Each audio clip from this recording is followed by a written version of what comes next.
All right, I'm live.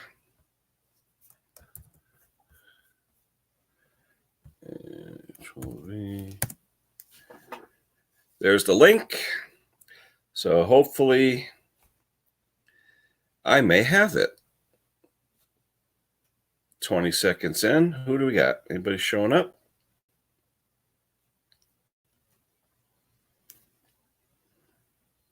It shows I'm on YouTube, I'm on regular, I'm on everything. So hopefully it worked.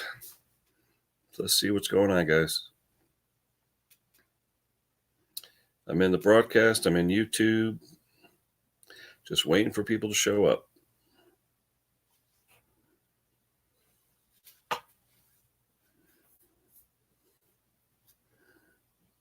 Come on, guys. Oh, two watching. Who's in there? Got to click the link. There's Craig is here. Pate. We redid it, Jason, so we can have both YouTube and Sreamyard so everybody can see. Just click the link. Click the Sreamyard link, and I'll bring everybody back up. This way the people that don't want to do the Sreamyard can still see it on the YouTube and still participate. So far, nobody else in the basement.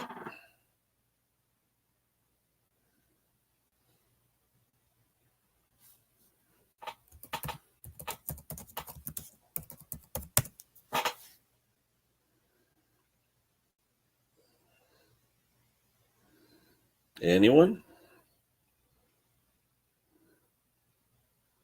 We should be back live, both on StreamYard and YouTube. I see Craig. I see Pate. That's all I see right now. Oh, there's somebody. There's Roy. We got Roy back.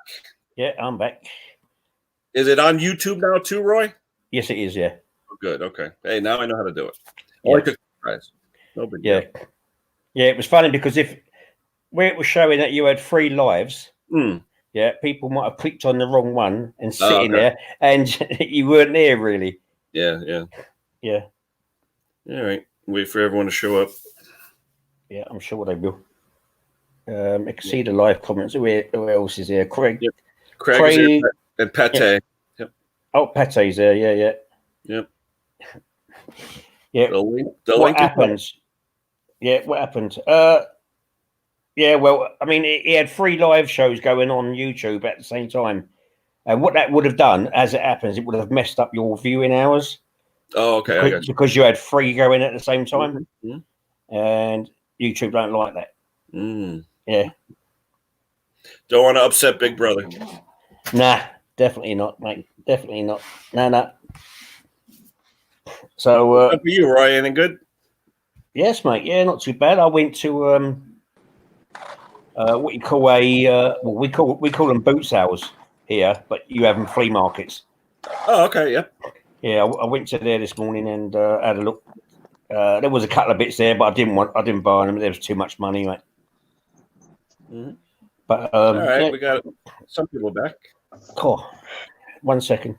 Yep, the only one missing is Lucky 7.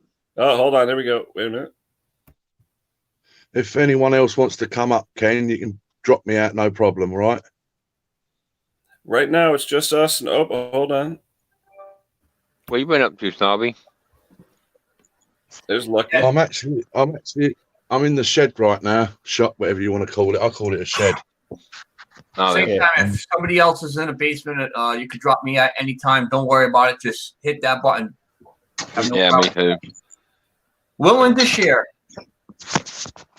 One more person, so I'll drop one of you guys out. Let's see. Drifty, I'm letting you go. How do I do that anyway? I'll just leave. How do I let you go? Oh, there you go. All right. Oh, wait. What's that Patty's doing? What do we got? Oh, it's Craigie. Okay, Craigie's up. Oh, hold on. That's a bit bad. Nobody invited me to Matthew. Nobody invited me to the party. Try it again, Craig. We're back. I'm trying to see who else is here. Hey, look. The weird thing is, though, I can see myself and 4 other guys. Your pictures, but underneath that it's cut off. How can I raise that up so I can see who's in the basement? But see, you're on a little notepad, so a different setup. Alright. So Okay. you might have. Because I to have no try- way if I hit. You might just have to scroll the page up and down a little bit on the right from the right hand It side. won't let me scroll. I don't have a scroll key with the Chromebook. All right. Can't you do it with your finger on the? I'm trying because Chromebook, like I said, it's cheap, so you get what you get. I can see. Oh, wait a minute. Here's somebody. Somebody's down there. Wait a minute. Who's that? Oh, Matty O. There we go. Matty's there. Okay. You're There's supposed one to be more. seeing Hey, this. Lucky, let me drop you out, Lucky. There's one more person. Okay, no problem. Thanks, Lucky. All right. There's one more person. Hold on. Craigie's there. Okay. Oh, He's Craig, trying. you there? I see you. It's Craig. He's in his shop. Oh no, he's buffing. I see Matty's board. Not Bored, Board. What's that you Ken, doing, Patty? Craigie, where are you? I see a blank screen. I wanted to show you guys something really interesting. If Who's talking? if you're interested in porn, then I've got something interesting. Check this out. Not the Johnson. Who's Well, talking? yeah, we got the cases are What do right you got? here. A double board now, Matty? No. Hang on a second. Give me just 2 seconds. Okay, here. You put the fish paper down. We need paper, right? Show you something. So, what's that? And now, wait, hold on, guys. How can I make him bigger so we can see this? You click on to his is it his picture you click on? I've forgotten now. Yeah, in the top left-hand corner, there'd be a What? sort of different colour shade of box up there. Yeah, where You you click onto can, that one. yeah, where you can see everyone's picture on the left hand side. Can you see them? It's on the bottom of my screen. Yeah, we'll click on the person. Okay. That's it. That's it. Now it's That's a it. solo layout. Oh, Oops. there we go. Yeah, go back again. Okay, Click on him we again. got it. Yeah, That's Over. it. Yeah, Okay. that's you got it right there. Yeah, that's a carburetor bowl ring, isn't it? Or is that the elusive oil gear ring? Rubber O-rings. Yeah, that's for the. Is it for the bowl, the float bowl? No, it's rubber O-rings. All right. The regular Chainsaw old part. rubber O-rings. But what are the Husqvarna proprietary O-rings for either the 288 right here, or a 272, or the Johnson 630. It fits all that chassis. But these are like $4 a shot, Wow. and that But man, drives I me found on crazy. Amazon a guy that sells Wow. them from Japan in that size, I believe, and you could buy like 1,000 of them for $8. Wow. Yeah, but are they any good though? McMaster car. Well, here's the thing. Oh, you found it? Nobody has actually measured these and Yep. then posted what the actual measurements are, right? Yeah. So I'm going to do that for you today. This is actually, not in inches. Hang on a second. We don't want inches. Yeah, 'cause I Actually, thought it was millimeters. Yeah, millimeters. millimeters Yeah. should be like what, 0.8? This is their 1.6 is the diameter.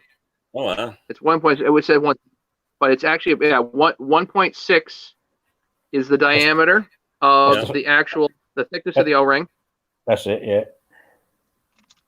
Both of them are the same 1.6. Then they go off of inner diameter. And this one, I believe, is 37. This is 37.1. Mhm. So it's going to be a And this 37 one- roughly. No, it's actually rated as 37.1. So if you go on McMaster car, Oh, they All right. actually it's sell 37.1? 37.1. Okay. Oh wow. Yeah, it comes as 31 ID. And what are they then on so you just McMaster click on car? on McMaster car, you click on 1.6 millimeter first, and then you click on the Is ID, one- which is 37.1, and you'll have it. A lot less expensive, I'm assuming. Yeah, a bit. So you're gonna And buy they're, 100. they're gas. You're damn right. I'm going to buy 100 of them. This is 29.1. Yeah. Also, I believe it's 29 and 39.1. So again, this is 272 XP. This is 288, and there's one more that's relevant, which is 262, and that whole chassis, Ken, which is what you need. But I don't have it here. But I do have one other thing that also drives me nuts. These damn X-rings. X-rings. This thing goes on the oil. It's called an X-ring, and guess what? McMaster Car has it too. So just so you know, the real name of those is called a quad ring. In the industry, it's called X-ring. Quad ring. Yeah. In McMaster Car, it actually says McMaster Car says X profile. Yeah, they also have double X profile. In the industry, they're called quad rings because they seal on all four corners. All four corners. Anyway, so this is not metric. This is, I believe, it's 1/8 inch ID, and the actual this is an eighth here where it goes on to, but what board does it go into? This is 1/8 of an inch. But this is the actual ID is 1.114, and the OD is 1/4 inch. Okay. Good to know. So again, I'm going to be buying a bundle. Nobody's cataloged the actual sizes of these damn things. Everybody just keeps buying them at $4 a cut. Drives me nuts. And you can never friggin' find them because this is special order, on e-replacement parts or whatever. Drives me crazy. Anyway, Matthew, what's the website?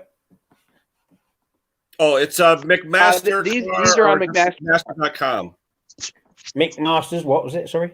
You could just type in McMaster.com and you'll get it. Oh, okay. But the whole name is McMaster CARR, McMaster Car. That used to be the one catalog we always looked for every year, the big yellow catalog. Oh, you got part numbers, Maddie? So the OEM part, the OEM part numbers here, 740 42 2100, and that's for the 272, and that whole set of chassis all the way from 61, 266, 268, 272. That's good for all that, I believe.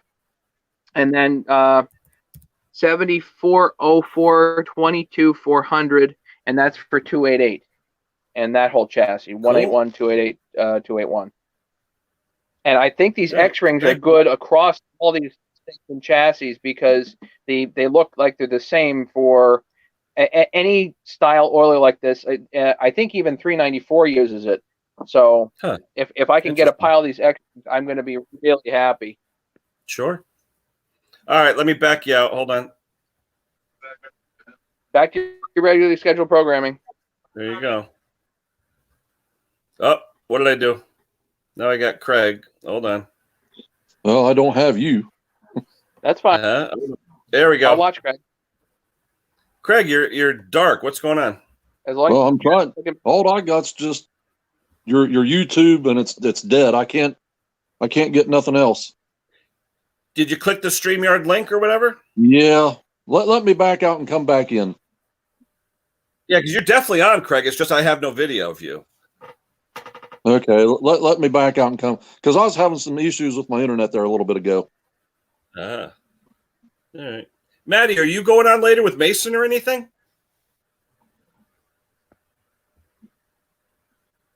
I don't know if Mason's coming by, but I got these Johnny cases, got to stick bearings in, and I think I might actually be able to get them together today. Craigie, we got you back there. Okay. All right, cool. So, although I did make a bit of a mistake, I sold my. I don't have tools for myself. Yeah, if nobody on here knows, or if anyone that doesn't really know, Matty has his own line of tools that he designed and builds now so that you could assemble crankshafts onto the various brands of saws. So if you're trying to put bearings in and crankshafts and things like that, Matty's got a dynamite set of tools that you could purchase from him. So just go to any one of Matthew Olson's videos, you'll see it. What about the old prototypes, Matt? You get rid of them? Oh, there you go. Actually, you know what? I'll throw it on the chat. Hold on. You could email Maddie.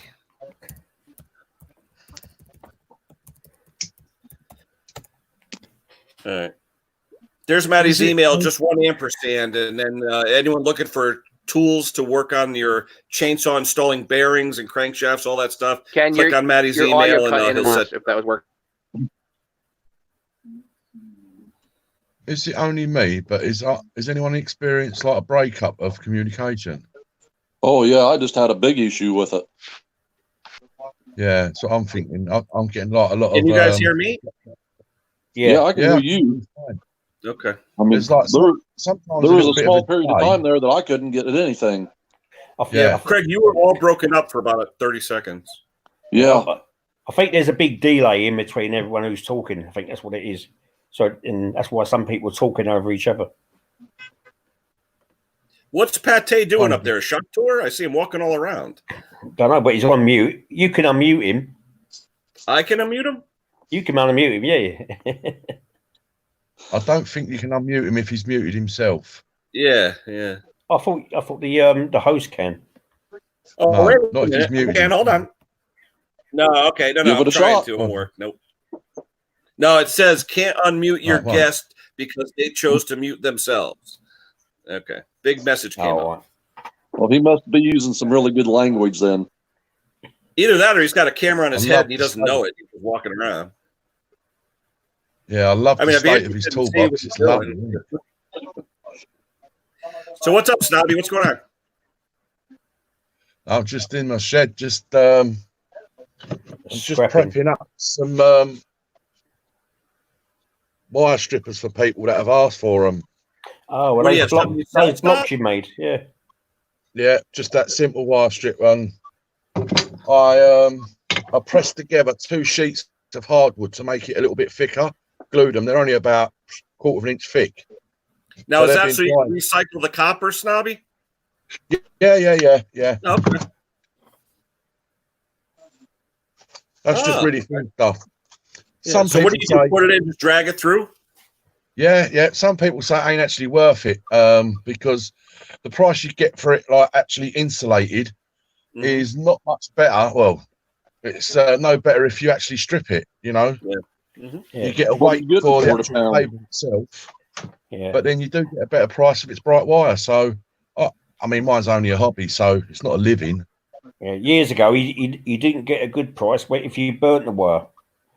Well, that's illegal now, Roy. Is it? Yeah. What's that? Burning it? Yeah. You put all the wire which is insulated into a big pile and set light to it. Yeah, and I then guess the fumes it aren't just so comes powerful. out with like sooted copper wire, doesn't it? Yeah. Yeah, What's that? that's completely illegal. Oh, right. There Brilliant. I guess one they're time watching we used to get Jason like install almost a $9 a pound. Oh, wow. Yeah. So yeah, I'm just down in the shed. I'm getting ready to do a little video later on. But, So, Snobby, what's the schedule for Sunday streams out of the UK? Because I know you guys have your own like time slots. Is there a schedule for Sundays or no? listen. I don't run no schedule. Oh, I go live on a Friday evening. Mick goes live on a Friday evening, and my wife Dusty goes live on a Sunday evening. No, We Mick don't goes on have a Saturday. full sense. Mick does Yeah. Saturday, Snobby. Mick Knowles does Saturday, doesn't he? Saturday evening. Yeah, you said Friday. Oh, did I? Oh, yeah, Yeah. because yeah, that's right. Because Friday's the main event, isn't it? Oh, I'd have him. This makes that say something different about it. Well, Friday's the main event, Roy. As he keeps on saying that Dusty's the warming down one. No, It looks listen, like Jason set up his camera on a tripod and he's just letting us watch. Sort of like a Lucky stream, but now it's Jason. yeah. Yeah, When you start, I believe when you start getting wrapped up, right, in scheduling, right, you can go this time, you can go that time, and all that sort of nonsense. You're ready for disaster. You're ready for drama. You go live whenever you want to go live, and don't hold anyone. Just do what you've got to do. That's true. Oh, Patty, he's struggling with that wheel. Look at him. There you go. Ken, Oh, just look at click that mullet. button. Holy cow. Whoa. That's a hell of a mullet. Wow. I think that was his hood, wasn't it? I Oh, like is to it? call them a neck warmer. I was going to say, it looked That's like a a hell of a neck mullet. Man. Yeah, so in future, I'll just click that button, Ken, and go live when you want. Yeah, definitely. Now that I know how to do it, you know. But I was getting all screwed up this morning. I probably pissed all the people off. Better than And being pissed on. If it's I that tell you, important, everyone was texting me, shut it off, shut it off. if it's that important to you to get the 1K, get there however you can. Oh, yeah. Like Yeah. I said, I have a little bit of content I'm going to throw up this afternoon. And Mick wanted to see me swap out that engine on the good running Pool-On Wild thing to another chassis. So I think I'll probably do that too. So, but it's a nice day out here. It's supposed to be high 50s tomorrow, high 60s. So I see go-karts is here in the background. Ken? When you take Yeah, that the motor wild out of that thing. chassis, be careful with that bottom clamshell. It doesn't break that seal. well, I know that's the thing. I'm going to take the 4 screws up, and I have to make sure it pops right out. I know. Yeah, because there's a Right lot now, of times there's I take leaks them out, it popped that bottom clam right off. Yeah, I know. I got to watch, but it's. I mean, right now it's too burnt, Craig. I mean, the oil pump, it all works, but it's literally melted. You know, you can't even fit a drum in there. You'll probably wind up tearing that in half, so you'll have to reseal it. Yeah, maybe, but at least it runs perfect. It's absolutely beautiful. I've never seen one. If anyone's familiar, Snobby, Cajun yesterday, Cajun coin hunter. He was saying yesterday, there's a guy. I'm trying to think of his name now. He's a pool-on. He hates pool-ons. I forget his name, Brian something or other. But he put out a video about how he.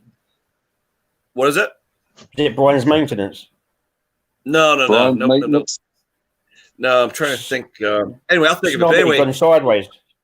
He replaced a like a seal kit and stuff in an 024 steel, and was saying how great it was compared to any of the pool-ons he's ever worked on. I put out my Pool-On videos, and he always chimed in saying, they're garbage, get rid of it, burn it, whatever. But my buddy Craig here and I have proven that, as long as you seal them up well, I mean, they run, It's just you got to seal them up good. The seals suck, and the way they're sealed is great. So, but I've gotten away from using the OE seals, and I found a place out in California called, I think it's AVX Seals, and they sell some decent seals at a decent price. I'll have to see if I can't find that and then post it. But I've been using some of those seals, and they're really relatively inexpensive. Yeah, I've noticed, like you said, Craig, some of these Chinese or Japanese seals that you buy cheap on Amazon are garbage. They may last a week or so, but they're the OEM seals are a little more expensive, but you get what you pay for, I guess. Snobby, you're sideways still. Oh no, can you hear me? Can you hear me? I can hear you. Your picture is frozen sideways. Yeah, I'm trying to get off of it, but it won't allow me to come off some reason. Hold on. You want me to just delete you? Or? No, yeah, go on then. Throw me out. Hold on. There you go. Gone. Oh, there he is. Pate, what are you doing? Yeah, I told you it was his hood, not his mullet at the back of his head. Jason, was that the first time you ever took a tire off or what? Oh, can't hear you, Jason. No, still can't hear you. Oh, wait, is Jason still on mute? No, it's not showing. Hold on, here comes Snobby.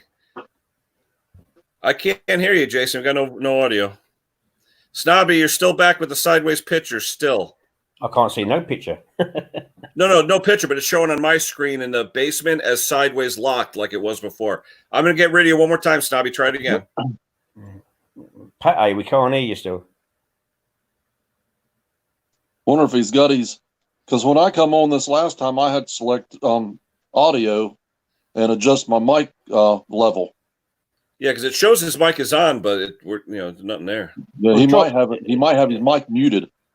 No, it's not showing on here as muted. Not showing muted. Oh, he's buffing there. It's probably his internet, his mobile internet. What do you got working today, Craig? Anything? I don't know. I got to get my freaking taxes done. I haven't never done my taxes. I know. Me too. So I might just do that today. I'm still waiting on some gaskets on that smoke ejector. Mhm. It was kind of funny. They had the carb kit and the fuel line and the shutoff on the shelf, but they didn't really? have Is the two gaskets. Is it the thin Tecumseh line that'll make it? Yeah, through plate? it's like the 7/16 in diameter. Yeah, it's a special outside diameter. Yeah, it's the thinner wall stuff. They had Yeah. all that on the shelf, but when it come to the two gaskets for the elbow, for the Yeah. intake elbow, they didn't have them. So Huh. they said they had to order them, and it's been over a week now, so they ought to be coming in. What the heck's that? It's me. That's 'cause it's just the three of it? Wait a minute. That's only because there's only 3 of us now. Wait, here comes Snobby. Let's see what happens now. Yeah, Patty's performance, his battery's There's only got Snobby. 1%. Right. So, yeah. It looks like you're back, Snobby. You there? Or is that just a still picture? No, I'm not. Good Yeah, I luck. can't. I'm having problems. Where are you going? Yeah, I can Okay. only see a still picture of you, Yeah, Snobby. just still. I'll probably do them here after a while. Snobby, I'm going to get rid of you again. Okay. Try it again. Maybe, I was going to say, maybe his internet needs rebooting or something. Could be. Oh, here he goes. Wait a minute. Let's try it again. Yeah, Patty. What's his first name anyway? Patty. Jason. Yeah, Jason. You're the streams, they do drain your battery quite a lot. So if you're going to go live on these things, you need to keep your I had full keep charge. your lead in. I started down. Yeah. I'm down to actually what's good about the Chromebook though, since there's no hard drive or anything, your battery is a 12-hour life. It's really good. Okay. But I'm down to about 2.5 hours left on this battery, and I started with 12 hours. When we started. Wow, it's gone quick then. Yeah. Yeah, you might have to plug your lead in. Yeah, I can do that. Yeah. Yeah, I got a question. How come you guys in Britain don't say spark plug wires? You say HT leads. What is that? I ain't got a clue, mate. It's just I know it's high tension leads because of it is. Yeah. it always confused me. I would say, hey, you got a spark plug wire, and the guy's like, what? What did you say, mate? What? I Yeah, go, what, mate? Oh yeah. No, you only say mate if you're a Londoner. Oh, is that what it is? Yeah. All right. Yeah. And I Oh, know unless Nick you're Nick unless is calling me what is it? He calls me lives down- something like a woman. he calls what? No. When he says that, what's he say? Not darling. He says what's he say? Love? When Mick talks to you. It's like it's like a term of endearment, but it's not love. It's what's the other word? Sweetheart. Oh, he calls him sweetie. Oh, he says sweetheart. Yeah, he's like, hey, sweetheart. Yeah. So just the three of us. I don't see anybody else in the basement. But I tell you what, most of the time on here, Roy, it's mostly you UK guys. You're on all the time, it seems. There's not as many guys here in the States. I don't know why. Yeah, we can go without sleep. That's what it is. We're hard over here, you see. You ain't. So my missus says I ain't. I think Snobby got lost.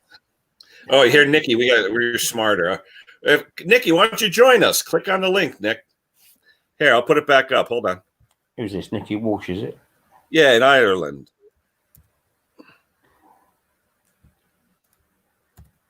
Yeah, the link still should be at the very first I just comment. put it up. It's there. Yeah, I just put it up. Oh, there it is, yeah. Yeah, just click on that, Nikki. Let's see your mug. I want to see that face. So whereabouts in America are you, Craig? I'm in Ohio. Okay. But if you're familiar with where Columbus, the state capital, is, I'm about 50 miles due south of that. Oh, okay. No, I don't know where it is, but I've heard of Ohio, of course. Yeah, I think everybody's heard of Ohio. Yeah, it's a big area. Yeah. I just posted the address for where I get seals. It's avxseals.com. It's a place in California. Okay. And like I said, I've had real good luck with their seals, and they're actually really inexpensive.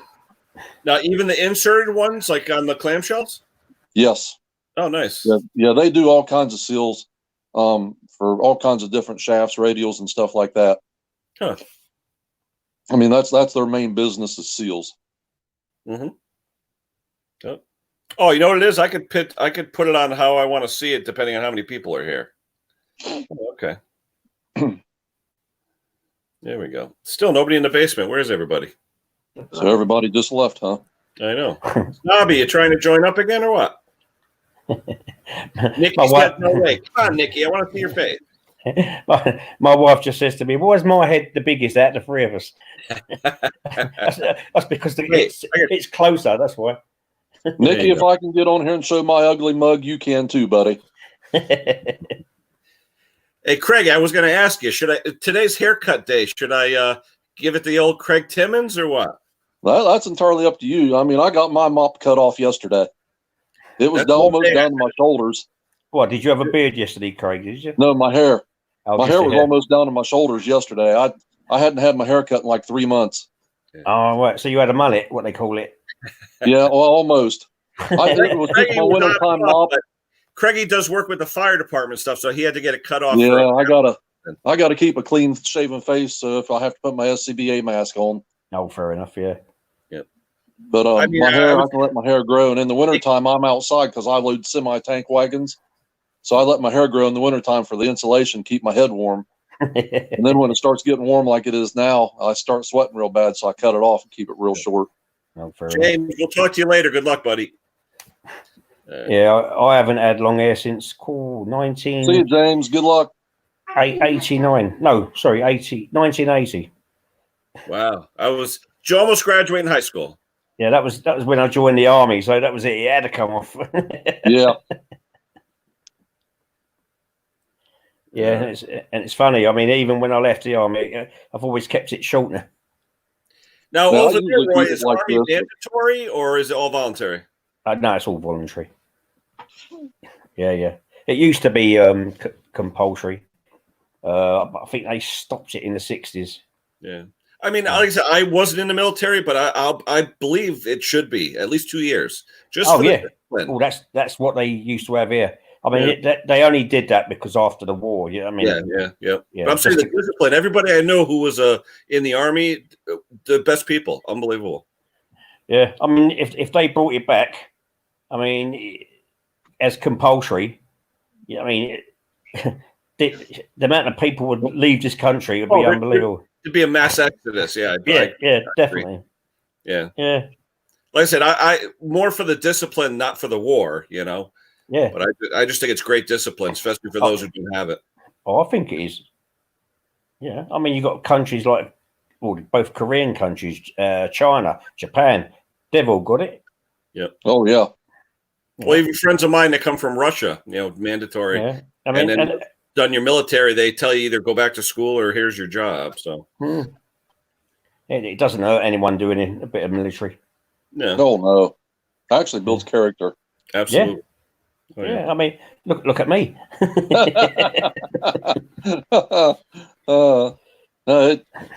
For young kids, basically, right out of school, 18. Well, it gives them a real eye opener on what life is all about. Yeah. I mean, the sad thing is the ones that generally go are the ones that are forced to go, or the ones that are, have no choice, and they end up becoming great young men too, and women. Right. I knew a bunch of them that were going into the military out of high school that were just real deadbeats, but I tell you, they turned into phenomenal young men. It'll turn them around. Yeah. So what else is going on small engines? Anything? Anybody? What do you got going on, Roy? You got anything with that? Or what's your bag, Roy? What do you do? What's your bag? Well, just say, something's roughly what Mick does, the lawnmowers, garden machinery and stuff like that. But I also sort of go into different types of small engines. I mean, I started doing stationary engines now as well, like the old stuff. Or what? Well, that's it. Yeah, well, I haven't got a hit and miss one at the moment. What I've got at the moment is I've got a 1947 Peta A2. What's that similar to here? Like a Stover or Economy or anything like that? Or well, it's the same as like a hit and miss, but it doesn't have the water bowl at the top. Oh, okay. All right. It doesn't need the steam there to keep it cooled. It's air cooled. So it's air cooled. Yes. Okay. Yep. Okay. Yeah. But it has the fins around the cylinder. It has the fins around the cylinder, which is behind the flywheel. Yes, it has. Yeah. Okay. Yep. Dual flywheel or single? No, it's got a flywheel. No, single or dual? Oh, that's a single. Single. Yeah, but the pulley wheel is, it's got to be about 6 inches long and probably about 3 to 4 inches in diameter. The one that's on it. Oh wow! So it's made for a big flat belt. Yeah, definitely. Okay. Yeah, well, they use them over here they used to use them over here on farms, and mainly on things like the conveyor belts, like for potatoes and other crops, which used Right, to the elevators, that's it. They used to shove it grinders and straight stuff onto like that. That's it. Yeah. Or when they're using potato sacking and things like that. Yeah. You know, and or they use it on. It's like a what's the word? Like a sieve. So before it gets up the top, all the dirt's gone, and then and then all the spuds just go straight into a bag, don't they? At the end of it. Yep. Guess who's back? Yeah, speak of the devil. Yep. Couldn't stay away, huh, Mick? He went and got something to eat. He's eating Wotsits. Looks a bit like Cheetos. Yeah. Are they Wotsits? Cheetos. How's that diet going, Mick? What diet? These are good actually. These are really light. They're tiny. They're not even only air, aren't they? Hey, Riley boy. Oh, wait. Hey, Riley. Hello, Riley boy. Hey, Riley. I can see you. I can see. Yes. Did you got here? No. Dizzy Die's here. You want to say hello to Dizzy Die? Hello, Dizzy Dad. What's up, girl?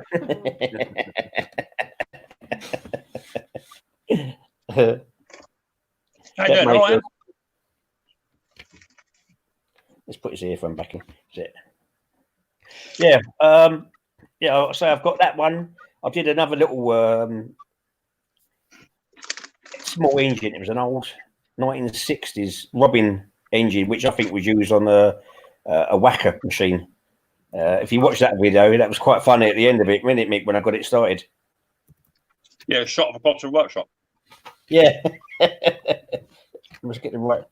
That's better. I tell you, I worked on a whacker one time from the 50s. A guy brought one by. It was an old one from the 50s, real big, had a huge Tillotson carburetor on it. And I wasn't familiar with whackers. And when I got it running, blah, blah, blah, blah, blah, blah, it scared the hell out of me. I wasn't familiar with the tamper. And man, it almost got away from me and almost ran off. But I tell you, when it got going, all you had to hold was one hand on it. And it was like, blah, blah, blah, blah, blah, blah, blah. I mean, it was really cool. Oh, glad to be home.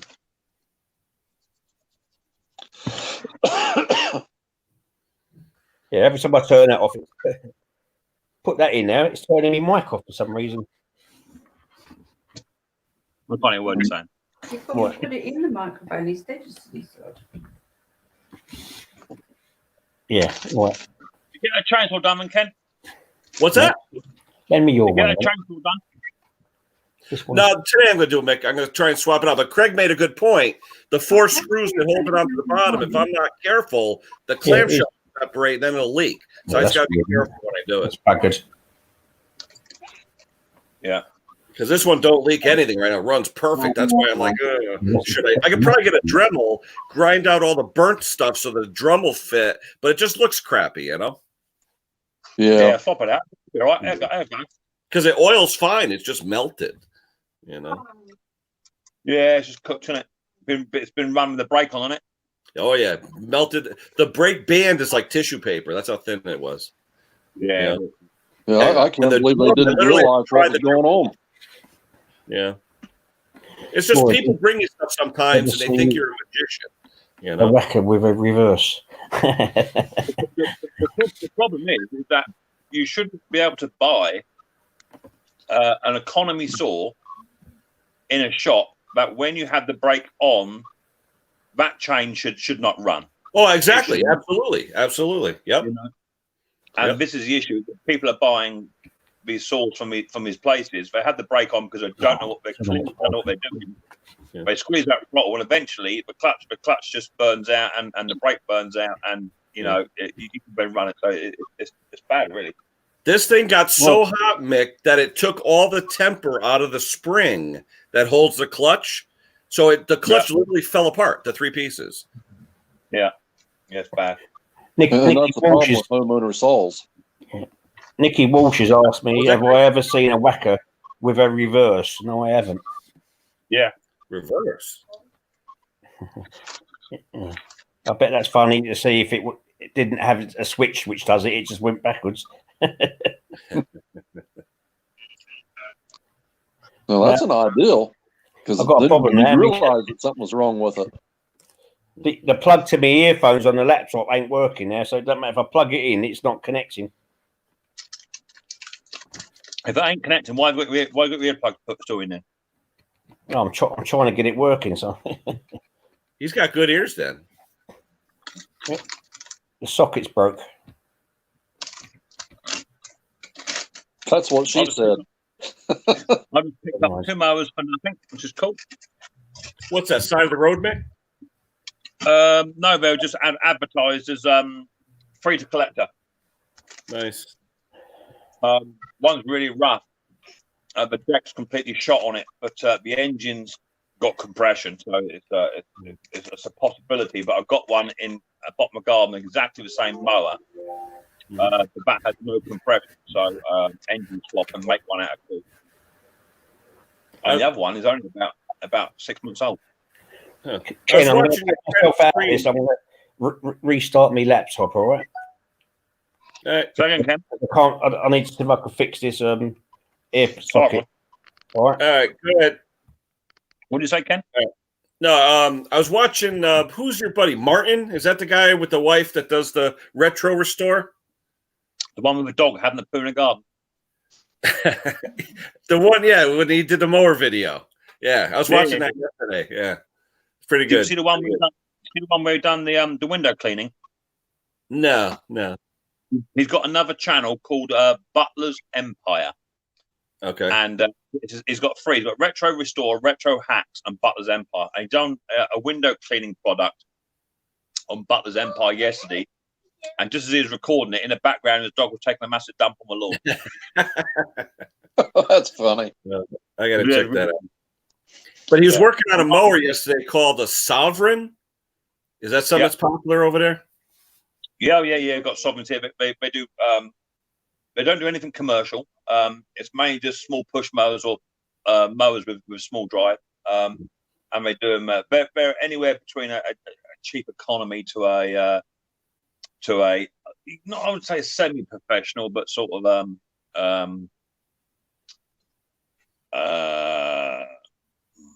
they do look a commercial grade to a degree, but sort of a semi-commercial. So but most of them are just sort of low budget stuff, quick, easy, cheap, not a lot of money. I know Matthew just signed in. He's going to go live, and I'm going to chime off after an hour, so that's about 17 minutes from now. And that way, so Maddie, at about 11:15, 11:17, I'll be off. So if you don't want to, this is the first Sreamyard. It's my second Sreamyard, but my first successful Sreamyard. Because the first time I did it, I didn't know how to pick the buttons and have it on YouTube and Sreamyard at the same time. So, how are you finding it? Yeah, Lucky helped me out. It was pretty good. Lucky and all the guys, Snobby, all the guys. Yeah, they're good. Everyone's good boys. Everyone's good boys. Well, I was telling Roy, too, it seems like whenever I'm on here, no matter what time of day or night, your UK contingent is always on. There's somebody always on. We got it covered pretty well. Yeah. Now, what'd you say? Whose wife is Dusty? Who is that?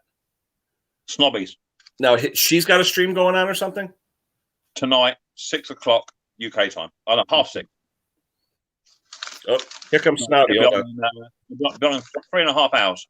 Oh, okay. There he is. We got you, Snob. You're back. I've only come up to see Mick. Hi, baby. Oh, thanks. Right, big boy. Snobby. Hello, Riley. Hello, boy. He's over there. What done? Oh, my God. I've just got in, boy. Come here. Oh boy.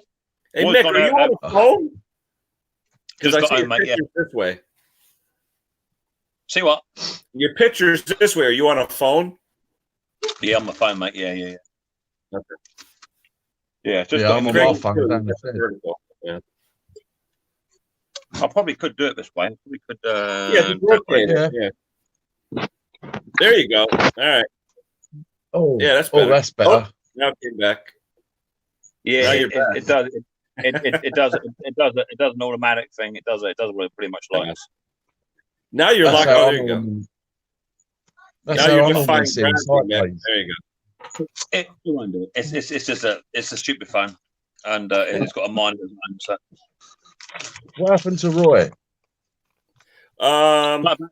His earbuds or something. His earphones aren't Oh. working, so he's trying to fix it by rebooting his computer. Yeah, I used to use earphones, but you can actually do it without using earphones. Yeah, I do. Look. Yeah. Yeah, well, it's probably not a set big enough for them.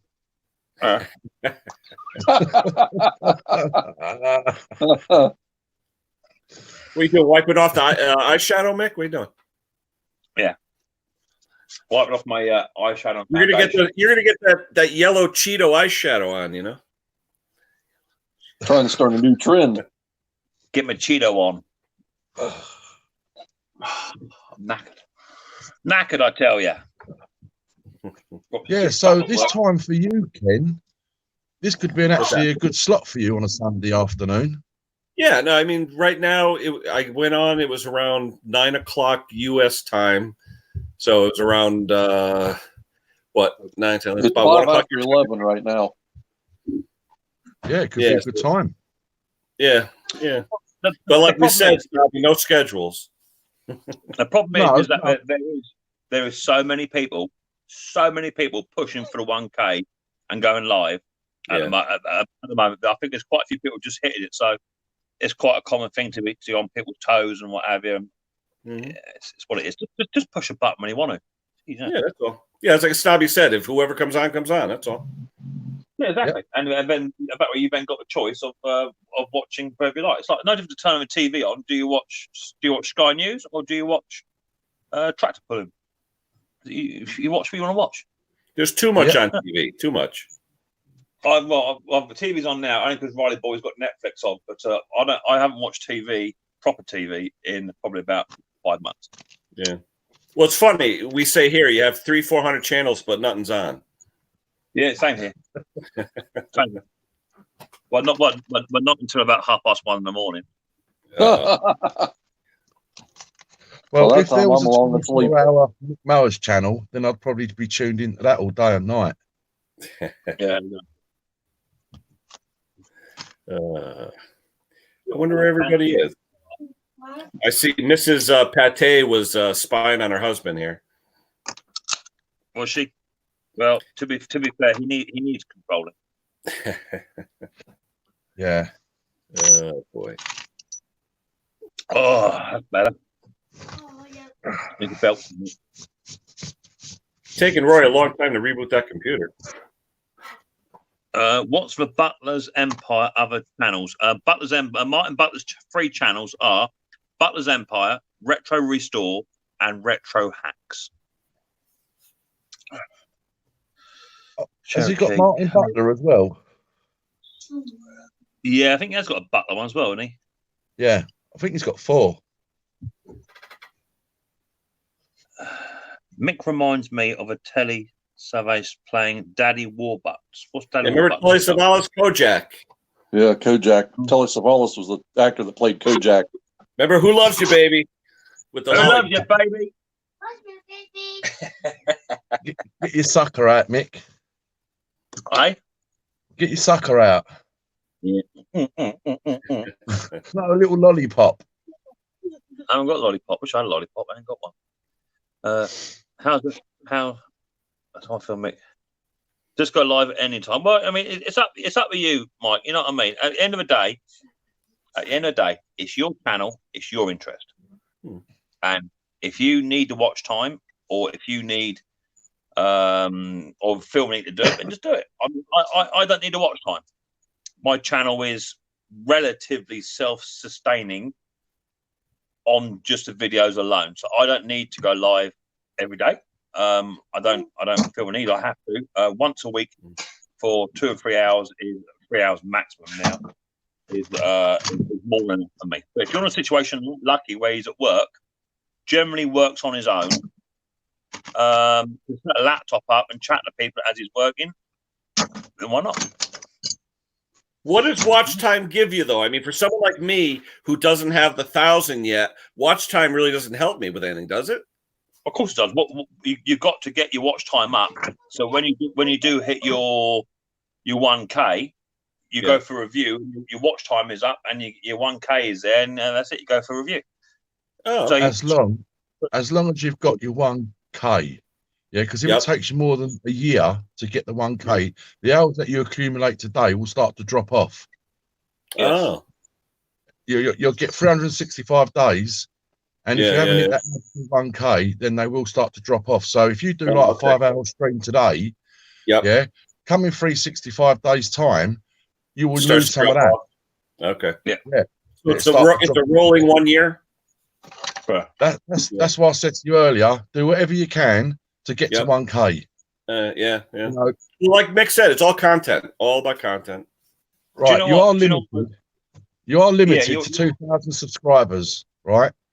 When you first start. But as Yeah. you get more subscribers, then you can subscribe to more people, right? But at the moment, you'll be limited to 2,000. So you could go out willy-nilly, sub for subbing, because generally that's what most people do. Yeah, because they want to get to 1K as soon as they can, especially, So a quid pro quo, yeah.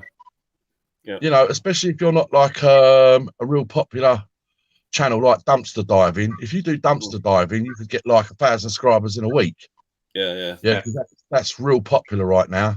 Mhm. If you're on like the slow gravy train, like a lot of us are, you know, you just go out, network, get on as many live streams as you can, get yourself out there as much. It is really hard work. Mm. Really is hard work. And I'm sure Mick will agree. Yeah, without a doubt. Despite the fact I did my watch time and I did my watch time first. Did that in about 7 months, 6 or 7 months. I had my watch time up, and then 2 months later, I got my 1K. So I got my 1K in 8 months. Man, I've been at it for almost 3 years, and I'm still only at like 705. But that was 3 to 4 videos a week. No. Yeah, which is hard work, Mick, right? Yeah. And Especially if you're editing and all that. Yeah, a lot of work. Yeah, 3 to 4 videos a week plus That's editing. why I like the live. Too many people were complaining they were spending 5, 6, 7 hours a week just on one video editing. Well, I can do a 30-minute video because that comes out at 30 minutes. A 30-minute video from starting recording, finishing it, and uploading it takes about 3.5 hours. Yeah. Okay. If you get the right software, I truly believe, which I haven't got, I truly believe you can simplify it and knock about 20 minutes to half hour off either end of that. I see that uploading takes a lot of time too. Well, it all depends on it. It all depends on your PC. If you've got a standard laptop and it's not a gaming laptop or not a gaming PC and it's not designed for that, then it's going to take. When I first upload mine, it says like 2.5 hours. It comes down to around about 40 minutes. But at the end of the day, if you want to know what's better, in my opinion, to get to the 1K, it's content all over versus live stream. All over. Yeah. Because your content, if you do a live stream today, and let's say you get 150 views, by next week you might have 170 views. By the week after that, you might have 173 views. By the week after that, you might have 173 views. That's it. But your videos, they keep building all the time. So one of my videos, I looked at it. I think it's been out about 4 months now, 3-4 months. I looked at it about a month ago, and I think it has something like 2K views on it. It's now got 7,000. Wow. So, and that's just in a month and a half, which is very, very good. Right. But that will only ever increase. So that's building your watch time all the time. And now I'm noticing I'm getting a lot more subs come through viewers rather than channels, and that's what you want. You don't want other channels subscribing to you. Yeah, you want viewers. Yeah, and that's the way Mick done his thingy. Whereas me, I done it slightly different. I didn't do many videos, right? Because I see YouTube as a multi-million-pound business, and when I started putting videos out once I was monetized, then I start getting revenue for it. Yeah, I wasn't going to have 100 videos out there before I got monetized and never got paid for them. Although they're still there and you're still going to get a little cream off the top. Yeah, you still are going to get some cream. But I didn't want to be doing it that way. That weren't my way of doing it. Because I've hardly got any videos. The advantage is once you get monetized, you then go back and you put your adverts on them videos once you've gone through review process. So what Snobby did was brilliant. He only had about 20 or 30 videos to sort out. Yeah. I had 260. Which, Mick, is all extra work, right? Oh, it took me nearly about 4 days to sort that out, to get all those adverts put onto all of those videos. Yeah. Yep. Here's the missus. Hi. Hey, Chris. Hi. Sorry I'm so late to the chat, but it's actually some good information that I'm jumping in on. Yeah, Hi, anyway, I've got to go now. It's made my day. Hi. Hi, beautiful boy. Hi, Riley boy. Aw. So, Ken, I apologize for the late entry, but I've been listening behind the scenes the whole time. What a great live you got going on today. This is wonderful. Such a good A lot of learning, that's for sure. Oh my gosh. Yeah, I've been keeping an ear open the whole time. The only time I shut my one ear off is when you had some guy with a mullet on. That was about it. But you see, the thing is like what Snobby just said. We know of people over here in the UK that, or in fact, Snobby told me, she shops in a pound shop in a dollar store. You know, whatever it is, $1 or less. How many videos has she got, Snobby? Oh, not many, but she's got way over 30,000 subscribers now in next to no time. Wow. Because she literally she goes to a dollar store, she buys maybe a $5 worth of stuff, brings it back home, does reviews on it, and people love it. It's like some subjects out there are just like, whoa, they go off the scale. Well, how about that young child that was on that does the toy reviews? He's like the most richest YouTube guy, and he's like 8 years old. Oh, yeah, he's got his own stores. He does theatre performance. Exactly. But now it's for kids. He's not earning a penny out of it. Oh, okay. Well, that's the way it works out. Okay. No adverts on anything for children. Ah, okay. I tried to tell Lester this all the time. I mean, he's seen some of the closed communities that I'm on that are making paychecks that you would die over, and the communities, they're 1.2 million subscribers, and he's like, how are these education communities running such a big YouTube channel? And I'll be honest with you, a lot of it is just day-to-day, everyday things. Like, people want to see what people do day-to-day, learn, just your everyday bits of knowledge. I mean, it may be, useless to some of the people doing it every day, but to someone who doesn't know what you do every day, they could learn something, So at the end of the day, you could really gain your subscribers that way. Number one, viewers want to know what color pants you got on. They want to know what washing soap you use. They want to know what color you towel. They do. They want to get into your life. Yeah. And put it in your affiliates. Yeah, if you can turn your channel around so that you give them a glimpse of that on a daily or fortnightly, or not fortnightly, on a every other day rolling thing, and keep your content and your timetable running, it will grow. I mean, my views have shot up from last night was actually a really, really good stream, despite it had a few minor issues in it. Had a really good stream. Come out with, in the end, 700 views and 114 thumbs up in 4 hours. Wow. And my latest video has just come out, which has only been out 2 days, has had 105 thumbs up and 686 views. You base that on 6 months ago, I was only hitting 250 views, maybe 50 at maximum thumbs up. But that's because I'm putting content out every single week. Every third day I put a video out, whether it be 10 minutes or whether it be 45. People are tuned in because they want to know what's coming next. But if you're just doing what you do, Ken, and forgive me, a video every week and a half, every week on the side of your driveway, you've got to set the scene. You've got to set the scene. And once you have a little studio or a little area that you can call your own, you've done up yourself purposely for YouTube videos. Once you've got that, that becomes your little domain, and people get into that with you, and they want to be in on it. But as soon as you take your foot off the gas, just by 2 weeks, it can have detrimental effects. You know, I love the green screen that you guys are using. I think Lucky has it and Jimmy C has it. I thought it was funny. There's a few different things for that, Ken. Like I know there's something called, if you're doing the Chromebook too, Flipgrid. Flipgrid is a free app that you can sign up for too that'll do it, but you don't need all the bells and whistles. No. You don't. Look at Snobby. Snobby is in the Snobby Shack.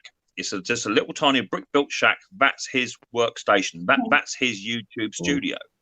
But that is what reflects Snobby's channel. Snobby is a scrapper, so therefore he's in a shed full of scrap. You know, I'm sure that Jason would love to have his garage either empty, sorted, so he can get in it and work in it. Do you know what I mean? Shut the door, turn the light on, and a few posters or whatever up, whatever, just to make it. We're working on it. We're working on it. One thing I was told by quite an experienced YouTuber. Right? I believe he's only been doing it 3 years, and he's got about nearly 8,500 something subscribers. And he just said to me when I first started, "Just be yourself." That's what people want to see, and they're either going to bond to you or they're not. Right? It's like if you walk down the street, you can say hello to someone. The next person, you won't even give them another look. You know, because they're either intimidating or you just don't. And I got a call from work, so I'm just going to mute myself. Okay. So I would say the best advice I was given is just be yourself. Yeah. Oh, definitely. And it works because you haven't got to keep going on with. You're right. You're right. Just be yourself. You're bang on. And if you're not, and you make a mistake and you cover it up, they call you out on it. And if you don't come forward, then you've had it. Game over. So if you make a mistake, I mean, I know Jason was a bit put to one side because of his music in his last video. It was absolutely diabolical. It was shocking. I knew it going into it, but it is what it is. You know? But lesson learned. One, you left it in. You left it in there, and you reflected on the comments. But do what I do, or try to, and once you've edited the video, and it might be half an hour long, put it on the TV and watch it yourself before you upload it. But Mick, you want to know something sad here? He did watch it. He watches every video he puts up, and he still kept it up. How the hell did that pass? I turned my radio up and down about 15 times. If you heard on the live, he mentioned this the other day. I was in the other room doing a report, and I said to him, it just sounds too thrashy. I said, it's not going to appeal to all the viewers. I said, people, you want to have a little thrashy, a little to get someone in a video, but not the whole thing. I said, it's just a little much. You have to have more subdued. But you know what? That's also the piece that you say, just be yourself. That's him. That's him. There's certain things with him you can't tell him from he gets his mindset on something. I understand, but there's certain things that will annoy people. Number one is wind interference. People cannot. I hear you. Cannot stick that. Okay. Yeah. The second thing is playing music in a video when you're trying to talk. You can't hear what the person's saying. Absolutely. It's a turn on. If they can't hear you, they can't engage. You turn it off. Yeah. So once you get those things sorted, and the software I use is brilliant because I have 2 audio lines, so I can run music and play my video, and I can turn my audio down on either the music or what I'm saying, and I can edit and snip it out into one video clip of about a minute. I can edit that down to 500 clips if I want to. And bring each music up on either my audio line or my music line as to where I want to, or I can cut down the engine revs on an engine to bring music up or to raise my voice up. It's all about really understanding your software. And once you've got that, it just flows so well, and you'll hit it. See, sometimes I think he gets so into the music sometimes, and I said it's not about the music, it's about the content. They're watching to see what you're doing, not necessarily what jam you're putting in the background. And this was definitely one of them. This was one. I've had one person comment on one of my videos that my new banjo music that I put on for my time lapse speed up clips. They don't like the music. Yeah. To which I replied, I don't care. Yeah. It is what it is. I like it. It fits well with the speed of which I've set the video. It fits very well with that. It's quite fast tempo. And I'm not into drum and bass and rave. I'm more into Irish music, rebel music, bluegrass, banjo, and that sort of stuff. Yeah. So that's what I'm into. So that's what's going to happen. If you don't like it, just turn it down. Yeah. But I feel for him because his space, that's something we're working on for this year. He needs more space. It's without a doubt. We need more space here. But I am helping that issue today. Mick, this one's for you. Guess where I'm going at 1 o'clock our time today. And I'm gonna try to film this, but I don't know how forgiving this customer will be to seeing a camera. I am selling something in memory of your name. You'll be so proud of me. This could go wrong very quickly. Lion's Den. Oh no. I'm selling a piece of equipment that you'll no longer be able to rag on me for. Oh. What could it be? Well, right up. No, it'd be a steel blower. Right up until the point when it comes back. Right up to the point when it don't start. It has to bring it back for repair. Well, no, I'm meeting him somewhere else, so that's going to be bloody on him. but here's the catch: the Mister thinks he's going to bring me down $50 on the price. But here's the problem: I can't, because then he'll never let me live it down. So I'm going for full asking price, not a dime more. And Ken, you'll be able to understand the distance. We're on Long Island. The buyer's coming from Connecticut. What part of Connecticut, you know? It's taking him an hour and a half to get here. So, wow. So he's not going to want to go home empty-handed. Exactly. Yeah. What is that, the 700 more? I had a bloke. It's the still backpack blower. My big fun. What you do is you set your price higher, so there is some wiggle room there. Then well, that's what I did. But Craig, Mick can tell you, this was a diamond in the rough. Oh, was it? Okay. Was it a BR 700? Yes. More of a cubic zirconia. What was wrong with it, Mick? Were there many things wrong with it? I mean, we have a video, Craig, on the channel. It needed a frame. It needed some TLC. Right. It was more like one of them. It was more like one of them flat pack cupboards you get. It came in bits, and you had to put it together. I've had lots of them. Yeah. But here's the thing. So I have figured the money that we have into it, if I can get the full asking price for it, will be in the green. We're definitely at almost a profit of about $225 on it. Oh, really? Well, I think that's a good deal. If I get the full asking for it. So yeah. If he's traveling an hour and a half, hopefully he hasn't got a view on anything else. I just think don't budge. I had a bloke turn up. He came from somewhere stupid in the UK for a really, really cheap mower. And he was prepared to drive even further to get one of the same price, another hour and a half down the road. He came from somewhere like Barnstable, which is quite a distance from my house. I think it's about a 3.5 hour drive. So when he rocked up here, he said, what's your best price you got? I said, as advertised. I said, it's cheap, it's fully serviced, it's good to go. It is what it is, mate. He said, well, can't you do a deal? I come from quite a distance. I went, that's on you. Mm-hmm. Yeah, and he paid the price and went home. Done. Yeah. The mister has already told me, feel free to go down 50. I'm not doing it. I see. This is where we beg to differ. I feel like the ball's in our court, and I'm going to use it on this one. Oh my goodness! I feel like I'm meeting a celebrity. There you go. Matt. You just say I can't drop the price. I've got 4 kids to feed. I've got a mother-in-law at home. She needs medication. I can't afford to. And he'll give you a £20 tip. $20 tip. My general comeback is I'll just leave it sit there and rot. I'm not giving it away.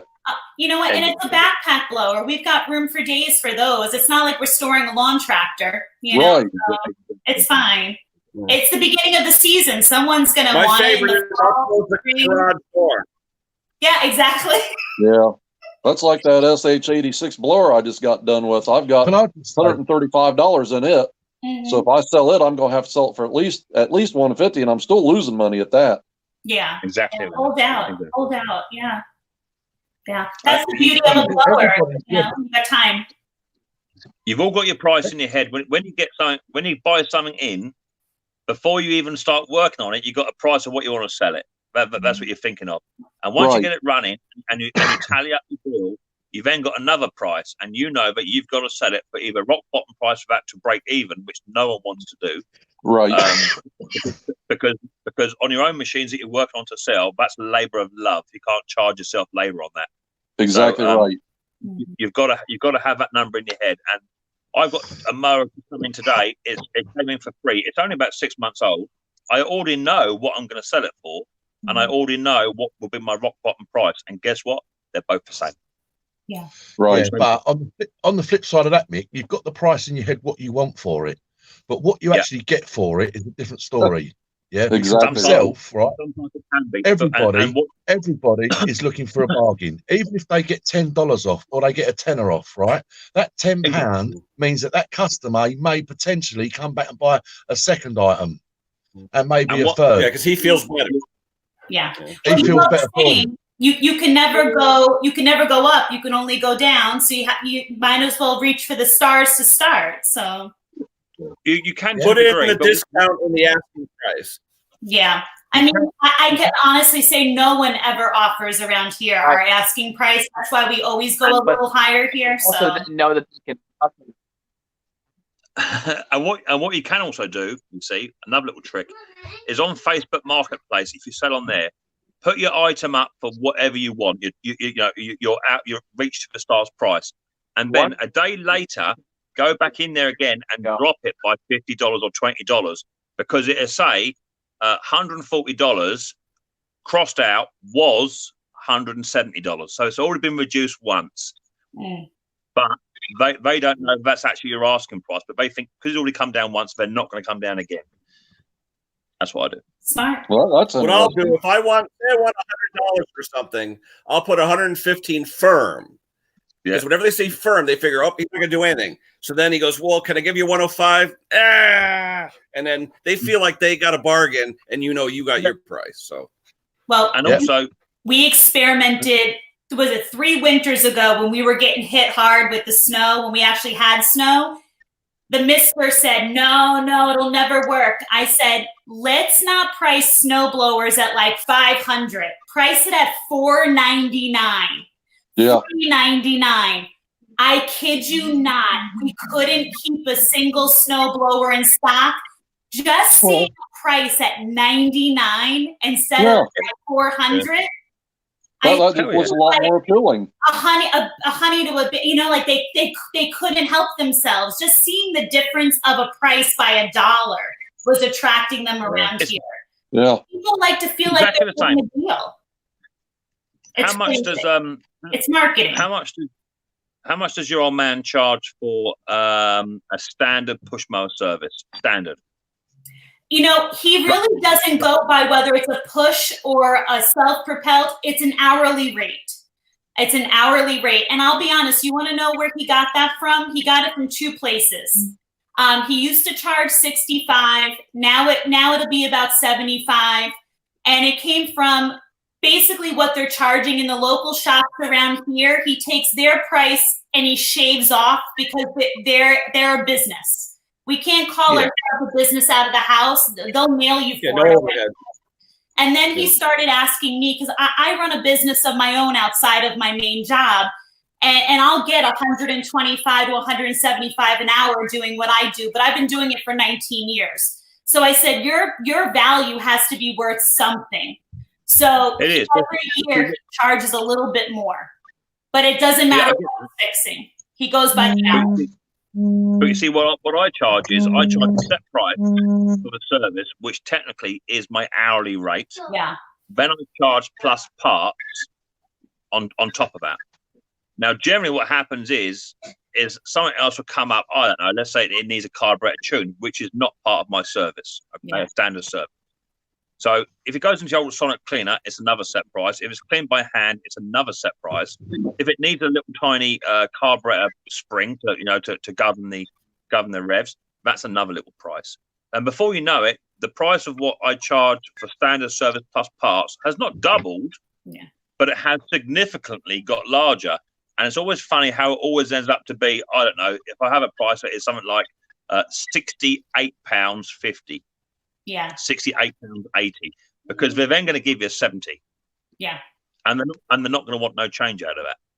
Now his repairs, on the other hand, are based upon whatever has to be repaired. That's a different story. But like tune-ups on the machines, he goes just by an hourly rate, irregardless of what it is. So that's just different. But it's astronomical what they're getting around here. So now, Patty, do you have a minimum of 1 hour charge? Pardon me? Do you have a minimum of 1 hour for your charge? He keeps it to a minimum of 1 hour. It doesn't matter how long it's taken him. If it took that's what I was asking. So if it takes 10 minutes, it's still an hour's charge. Okay. Yeah, you're hearing back from him after an hour. Yeah, that's how I do it. Yeah. Because you know what? In all fairness, every one of the shops around here, they're not only are they charging you over the hour, but they're going to hold on to your machine for more than a week or two. You're not getting your lawnmower back for weeks. So, right. Yeah. ridiculous. I charge an inspection fee on mine, because lots of people come in and say, "Is it worth me Is it worth me getting it fixed?" And I say, "Well, I charge an inspection fee. If I can fix it inside the inspection fee, that's all it's going to cost you. However, if it goes above that, I will only inspect it and tell you what's wrong with the machine. You'll be charged for the inspection fee, and then if you want it fixed, I'll carry on." So if they want it fixed, they get the bill for whatever it was plus the inspection fee. Mm-hmm. I always roll the inspection fee over into the labor charge if they fix it. Yeah, exactly that. So if you want it fixed, Mr. does. If I can fix it with inside the inspection fee, it'll only cost you the parts if it needs parts, but it'll only cost you the inspection fee. Right. But that inspection fee, you can move that wherever you like. Right. Yeah. Well, let me give you an example, though. If someone came to your shop or your driveway, whatever, like they do with me, and say, "Hey, I have a recoil starter that broke on my whatever," and they bring in the little recoil where you just put the rope in, which takes all of 3 or 4 minutes. What do you charge? Just for example, buddy. £20. What about you? What do you think, Chris? You know what? I know the Mr. is on lunch right now. He's probably watching. It depends. Like yesterday, for example, who were we with?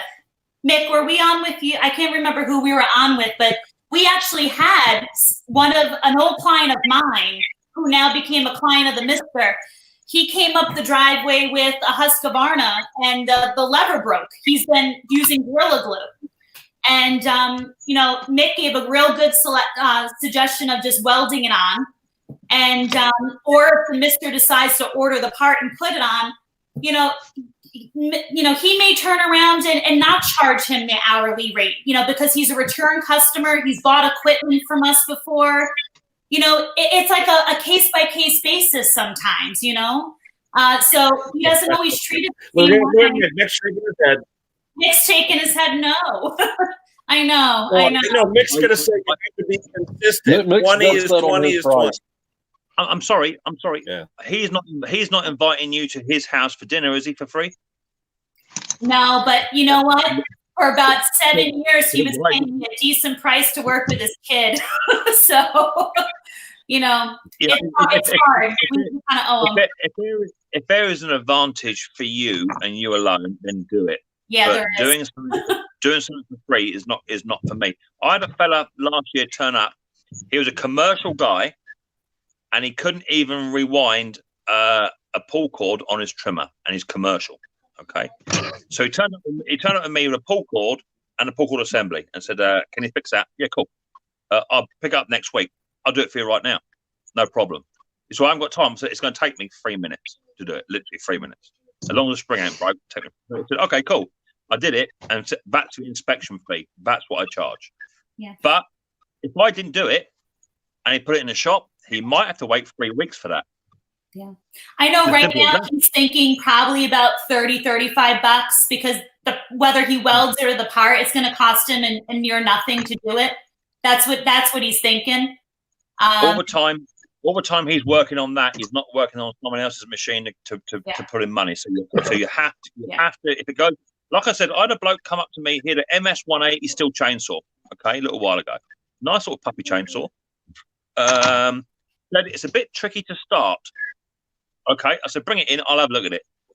He said, well, if it's too much, I don't want to invest. So what? It'd be an inspection fee. Okay, so we put it on the bench. Off he went, and I worked on it that day. And literally, all I done was put fuel in it. And because of that, they're a manual primer, so you have to pull the cord physically to get the fuel to go through the carburetor. I pulled it 8 times, and it fired and started. After that, I tested it throughout the day and the next morning, and it was fine. Nothing wrong with it at all. It ran beautiful. So I rang him up, so all done. He said, what was it? I said, nothing, just put petrol in it. Mm. And he said, cool. It's I'll pick it up today. I said, yeah, cool. I said, this is how much you owe me. He said, whoa, you did nothing to it. I said, whoa. You put it on my bench. You put it on my bench, and I worked on it for no less than 20 minutes. But I went back to it an hour later. I went back to it 3 hours later, 6 hours later, and again the next day to make sure it runs right. Yeah. Now, whether or not I'm giving it to it or not, you put it on my bench. If it's on my bench, it's going to cost you money. If not, you don't have to bring it here. You can been at home, still start the thing, and it's got to earn you money. Yeah. See, that's where the Mr. and I will tend to beg to differ. He will. I have seen him on occasion, things like that, not want to charge someone more than maybe the inspection fee. And I'll say, but your time is money. Like if I go to do an evaluation on a child, which is what I do after school. I work with a lot of students with special needs. I have a private practice outside of school. If I go and I'm there for 15 minutes and I do the quick eval and that child needs my services, that's still my time. I drove there. I'm doing the evaluation. I'll still charge a full hour. And I said to the mister, I said, that's still your time taken away from something else. I'll tell him he can still charge that hour fee. He'll feel funny about that. And so that's where we don't disagree. We don't agree on the fee for that. So I just wish I could charge potential customers for ringing me up. Wish I could bring a charge in for that. Because how many times do you do stop what you're doing just to answer the phone? Time's money. You know, you can't have people ring up every 15 minutes, trying to book you in. We're going to book time for that, but you can't. Yeah. Yeah. No, yeah. I agree. Guys, I got to get off here, so I'll see y'all later. Bye, Craig. Take care, Craig. I'll try to catch you later, Matt. Let me jump in from the other end. I'm gonna. Bye, Craig. The other end of that is customer tempting you saying this is what you owe me. Has to come and say, what do I owe you? Preferably with cash in hand, ready to rock. Yes. And if that's not the customer you have, then it may be the customer you want. You know, customers need, if I go to somebody and ask for something, I'm going to go with cash in my pocket, and I'm going to say at the end of whatever job, what I owe you for this. Yes. Whether they did something or not, whatever it was, what do I owe you for this? Those are the customers you want. And if that's not the customer you have, then you're not the customer that you want. Doing a solid for free gets you more of that annoyance, right? So if you're doing a solid for somebody that is free with the cash, that's fine. I have guys that I work with regularly that are you know, if I say blank, the money comes out, no problem. There's no questions. Okay. But those are the people that you want. And if you're dealing with people other than that, forget them. Done. I'm done. You know, I completely agree with you. If you put your car in where for I repair, come from on that. yeah, no, I agree. I agree. If you put your car in for a service, or if your car breaks down, you take it to a garage, and basically it's probably the gearbox. So you go away, and the next day, yeah, all done, no problem. I've sorted out the problem. And the first thing you say is, right, what's the bill? How much do I owe you? Because you need that item back to get to school or whatever. So it's the same thing. And I do agree with what you're saying. Once you write your bill out, it shouldn't be a negotiation or nothing like that. The person should be, you know, how much do I owe? Or you say, right, I've done it all for you. There's your bill. That's what it is. Mick, I completely agree with you. I tell the mister this all the time. And Matt, it coincides with what you're saying. If someone's coming to you for a service, we've seen it too many times before. We've had customers come and say, we checked out the local shops and they want to charge X, Y, and Z. And then they'll come to us and say, well, what are you charging? And then they'll try to want to negotiate that. Well, wait a second. You've come here because you've already went to shop A and B and you don't want to pay that. Well, this is now not a negotiation. This is what the fee is going to be. And it's already less than what they were charging. So I feel like there is no negotiation. So you're right. If they don't want to pay it, then it's not the customer you want, because think about what your relationship's going to be down the road with them. Everything's going to be a negotiation, and it's not worth it. It's not. It's really exactly not. Right. Yeah. It's not. Yeah. You want to be muscled all the time. I don't. No, every time I do lots of customers. I work for somebody else today, but as a dentist, I see lots of patients. And I can tell you that there are certain people that show up, and this is a thing throughout dentistry. Certain people show up, and immediately when you see them in the schedule, you go, oh no. Yeah. You know, do you really want the dentist having that? You know, whether you're a mechanic or it doesn't matter. If you're in a service-based business, do you want to be that person that shows up in any schedule, shows up whatever, and makes the mechanic or whoever cringe? The guy doing your brake job better be in a darn good mood when he does your brake job.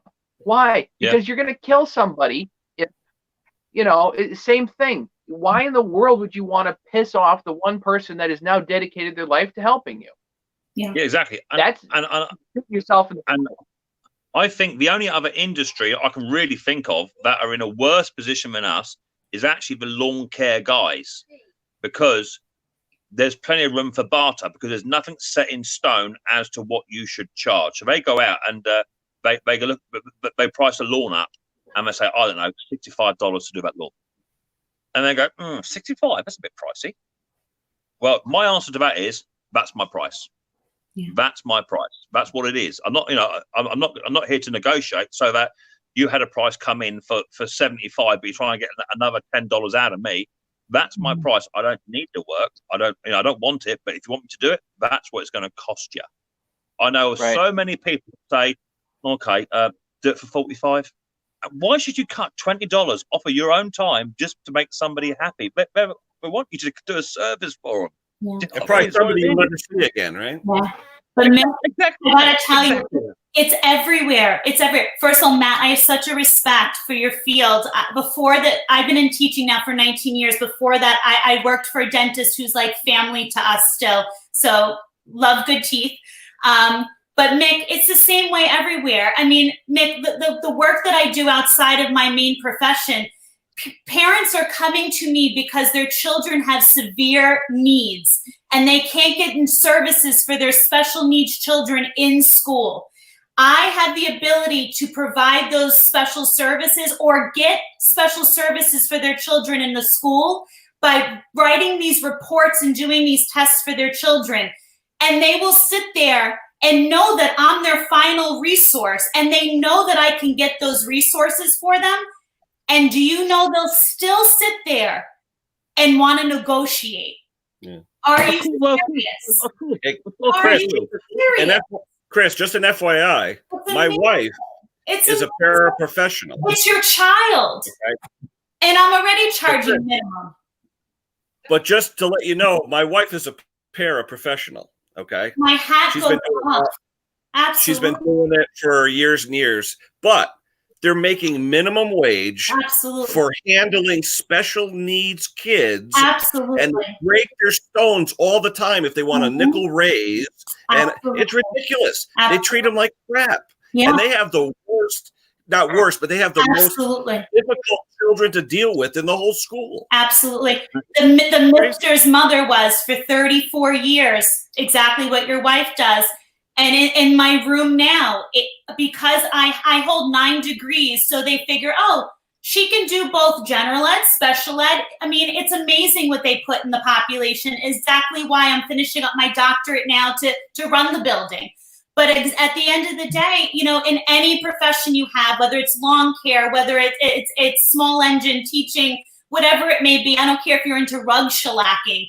People are going to try to negotiate and barter and get a better deal. And the bottom line is, do you want them, like Matt said, as a customer? And the truth is, for the most part, many of us are doing this as a side hobby business.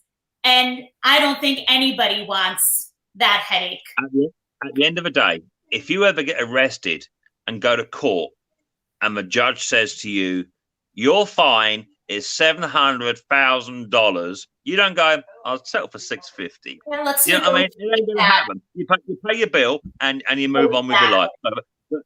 That's what it is. So just be the judge of your business. Exactly. You tally up what you're owed, a little bit on top to make sure you're in the green, and you say, yeah, that's what it is, Bob. And like I said to you, I always have the issue of when not issue, but I stand by it. When someone brings a lawnmower into me, or a strimmer, or whatever it is, they are under no disillusion that if they do not pay for their equipment after 2 weeks of completion, because they don't want to pay the bill, your equipment will be sold to reimburse some of my losses. End of. Agree. Because I have some people say, you know, I've done the work on it, mate. It turned out to be a bit more than it was. I did ring in to tell you. It's come out at X and X. Well, that's a lot. I could buy a new lawnmower for that. And they don't turn up. But I know that I've got all that work into that mower. I need to recoup that. So if they don't turn up, 2 weeks later on, it's sold. Yeah. I love your analogy. I tell the mister all the time when people want to negotiate the price, do you walk into the grocery store and as you're checking out say, well, that came to 100, here's 50 for you. No, you pay for your groceries and you walk out. Like it is what it is, you know? But okay, again, looking at it from the other angle, it has to do with expectations. When people walk into the grocery store, they expect to pay the bill at the end. Okay, that's an expectation by that particular subset of customers. But in other industries, they expect to be able to barter. So it all has to do with the expectations of the customer. And guess what? You're not going to change that. Exactly. It's very rare you can change customer levels of expectations when you're the salesman. So it's very, very hard. How much do you charge to have a tooth extracted? I have no idea. Okay. Sorry. Manager. In the office of where I work now, I don't know. But because the thing is, because it's all insurance driven, and insurance companies are all over the place as far as reimbursements. But I can tell you that a fairly normal fee to have a tooth extracted is like $500. If it's surgical in nature, I've seen $700. And I know a specialist next to me was probably charging $900 for straightforward. So there are, the fees are really all over the place. I've seen co-pays as low as $12 for extractions. At the end of the day, if you've got toothache and it's got to come out, you're going to pay no matter what it is. Absolutely. You're going to pay it, and that's where you need to get with these people. You either pay my bill or you buy a new mower. Choice is yours, or buy another second-hand one. But when a second-hand one breaks down, either don't come back to me because I don't want your custom, or when you come back, you'll be paying for your mower repair plus the one you stitched me on. Mm-hmm. You know? So oh yeah, you get it in the end. Yeah, you definitely get it in the end. You get it in the end, brother. You worry about that. I've never ever repaired a mower and lost money. But that ain't never going to happen in my shop ever. See, the opposite is true. I don't think I've ever actually repaired a chainsaw and made money. Because I don't know. I think it's the nature of the beast making money. At least, but for what I do, I don't really need to make money. If I break even, for me, good enough because it's what I do, and the benefit to me more than cash in my pocket is hanging out with everybody that I get to hang out with online. You know, I get to hang out with everybody, show them some things that I learn, and hopefully learn some things from everybody else. I fully appreciate that. And my business, or my sideline that I run, it has about 4 or 5 different elements to it. One of which is service work, repair work. One of which is part exchange work. And one of which is buy and sell work. The buy and sell work, as long as I break even, I'm happy. But the service work has to make money. It's as simple as that. It's got to make the money. Yeah. But like these 2 miles I have here, but I got for nothing. That's a bargain. So there's room for profit there. I'm not going to sell them for nothing. If I buy a mower for $40, I need to make at least $40 back on it plus what I'd spent on it. It's got to happen. Otherwise, you might as well just chuck the money away. But the repair work and service work, it's got to earn the money. It's got to turn the lights on. If it don't, no point open the door. Yep, I hear you. I understand. Yeah, and I wouldn't question it. That's the thing is, you know, as a customer, if I was a customer, I wouldn't question that. There'd be no question. Or I would just not walk in the door. You know, if I didn't have the money or whatever, then I'm not going to walk in the door because my expectation is I'm going to have to pay something, right? But there are people that come in and that with unrealistic expectations that are frankly rude. It's rude. Yeah, and it puts an awkward pall on the whole relationship, and you don't need that. Of course, I had a gentleman 2 years ago. He wanted me to repair a lawnmower for him. It's a hunting 450E Briggs, which is not uncommon. So I said, right, I've tried to clean the carburetor. It ain't that. And I offered him to just buy a new carburetor outright. No, he wanted me to clean it. So I cleaned it. It wasn't that. So I then had to get a new carb. Got a new carb. When he come back, he was expecting to pay for just the new carb, which was about £24. I said, no, but you owe me X amount for the carb clean on top. He said, but you got a new carb. I said, but I worked on the machine beforehand, which is as per your instruction. So I'm not happy with that. I said, then you can just leave. Away you go. Leave. So I sold his lawnmower. He then texted me back at the end of this year saying, do you still have my mower? No, it's sold. He said, well, I need to buy a mower off of you. I said, that's fine. Come and buy one. So he turned up and bought a cheap one from me, which I had for about £60. I said, that's 90 quid. Because I paid for the carburetor previously on the other job. That's the carburetor clean. Don't think you're going to come in and get a deal. You still got to pay your bill, bruv. You know what I mean? So rude. You know, it's rude. It's rude. Don't do it. So I don't run a charity. I'll remember what I spent on a job a year from now. No. Say again. I'll remember what I spent on a job a year from now. So if a guy comes back, I don't know why, but I'll remember I got screwed out of $8 or I got screwed out of I know. I just know. Yeah, me too. I know exactly who they are. Exactly. Oh yeah. They don't often get. But they don't get. I think I've even got a Facebook notification that tells me they're approaching your house. I know who they are. I love when they talk to you though, like they're your best friend, and you've known them maybe once. You fixed something 4 years ago, then they come over to your house like they're your cousin, and it's like pro bono. You know, it's. I don't get into that. I just say, bring your wallet. It's as simple as that. You need to bring your wallet. Well, I've got to go. I've got things to do. So, all right, hey guys, it's been an hour and 38 minutes, so I think we've talked enough. Great stream, everybody. Thanks to everyone who showed up, Chris, Patty, Mick, everybody else, all the guys in the chat. Bye. We'll talk to you guys soon. Thanks for showing up, guys. We'll see you. I'll be live in a bit. See you later. All right, Maddie. So I'll see you later. Thanks, Chris. Bye. Bye-bye.